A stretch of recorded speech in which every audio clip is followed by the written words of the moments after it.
আম্মা জান আয়েশাকে নিয়ে কথা বলার অধিকার তোমাকে দেওয়া হয় নাই। এই জন্য আল্লাহর নবী বলেছেন, যারা আমার আয়ের আওলাদকে নিয়ে কটূক্তি করবে, মিথ্যাচার ছড়াবে, জেনে রেখো ও ইসলাম থেকে খারিজ হয়ে যাবে। কথা বলেন ঠিক কিনা? তারা ইসলাম থেকে খারিজ হয়ে যাবে। কেমনে করে?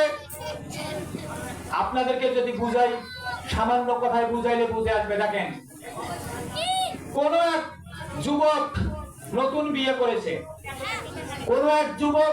বিয়ে করেছে, বিয়ে করার পর বউকে খুঁজলাইতে এক সময় কয়া ফেলে যে, বউ রে, এত সুন্দর, তুই দেখতে মোর মায়ের মতো। নাউজুবিল্লাহ বলেন। ভাই, বউ কি আর আছে? এ বউ আর আছে? কেন ভাই, কি হয়েছে কত দেখি? ও বউ মায়ের সাথে তুলনা কথা, তালাক হয়েছে নাকি? এ বেটা শোন,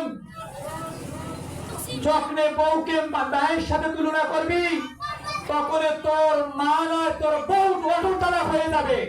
আর নবীর সাথে যখন বেয়াদবি করবি, তুমি ইমান থেকে খারিজ হয়ে যাবি। কথা বলেন ঠিক কিনা?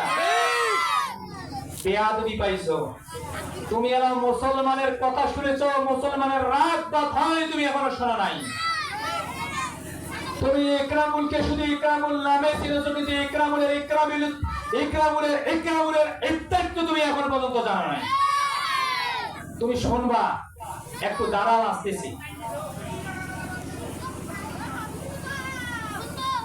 বেয়াদব নবী নাকি বলে কাউবয়, রাখাল, কিচ্ছু ছিল না।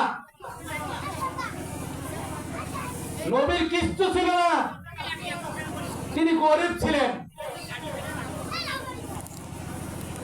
হযরতে খাদিজাতুল কুবরার বাড়িতে রাখালি করছিলেন। এগুলো কথা বলার তোমাকে কে অধিকার দিয়েছে? তুমি ইসলামের কথা বলো, অনেকগুলো সুন্দর সুন্দর কথা আছে, সেগুলো বলতে পারো না।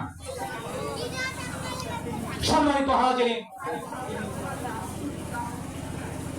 আমাদের তো সময় বুঝে ভাই ইশারা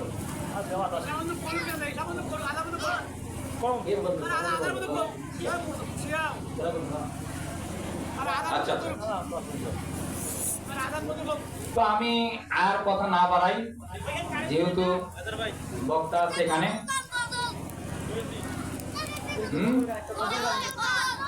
গজল গাবো। সুন্নিরা খায় বিরানি, সুন্নিরা খায় বিরানি, বাতিলদের হয় চুলকানি। সুন্নিরা